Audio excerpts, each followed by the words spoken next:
থেকে এই পর্যন্ত সারা বাংলাদেশে যেইভাবে আল্লাহর ওলিদের মাজার খানকা শরীফের উপরে যেইভাবে তারা টর্চারিং করছে, তারা আল্লাহর ওলিদের দুশ্মন, রাসূলের দুশ্মন।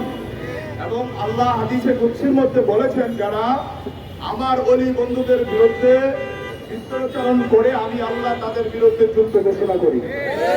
আমরা ইতিমধ্যে দেখতে পাচ্ছি সারা বাংলাদেশের রাজধানী, বাংলার রাজধানী ঢাকা, ঢাকার প্রাণ কেন্দ্র হাইকোর্ট মাজার যেটাকে আমরা চিনি, তিনি হযরত খাজা মাইনুদ্দিন চিশতি আজমিরি সঞ্জির রহমাতুল্লাহের সন্তান।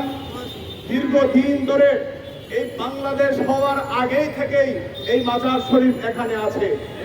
এখানে তখন হাইকোর্ট হয় নাই, সুপ্রিম কোর্ট হয় নাই, ঢাকা ঢাকার রাজধানী হিসাবেও হয় নাই। যেখানে খাজা শরফুদ্দীন চিশতি রহমাতুল্লাহ আলাইহি শুয়ে আছেন, সেই মাজার নিয়ে চক্রান্ত শুরু করেছে।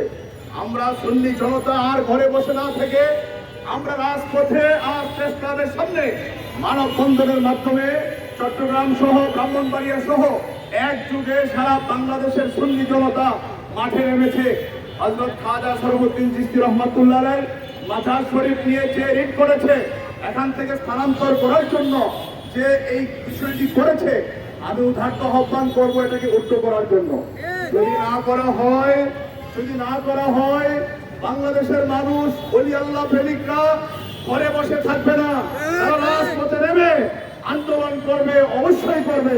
আজকে হযরত উলামায়ে কেরামগণ, পীর মাশায়েখগণ ঘরে বসে নাই, তারা যেভাবে এসেছে, যদি এই কাজটা উল্টো না করা হয় অতি দ্রুত অবশ্যই সারা বাংলার সুন্নি জনতা, তরিকতপন্থী, আল্লাহর ওলি প্রেমিকরা, রাসূল প্রেমিকরা সবাই মাঠে নেমে পড়বে। ইসলাম থেকে আমি উদ্ধত আহ্বান জানাই, অবশ্যই এগুলা বিলম্ব বন্ধ করে শান্তি বাংলাদেশের মধ্যে আবার ফিরে আসুক, আমরা এটা চাই।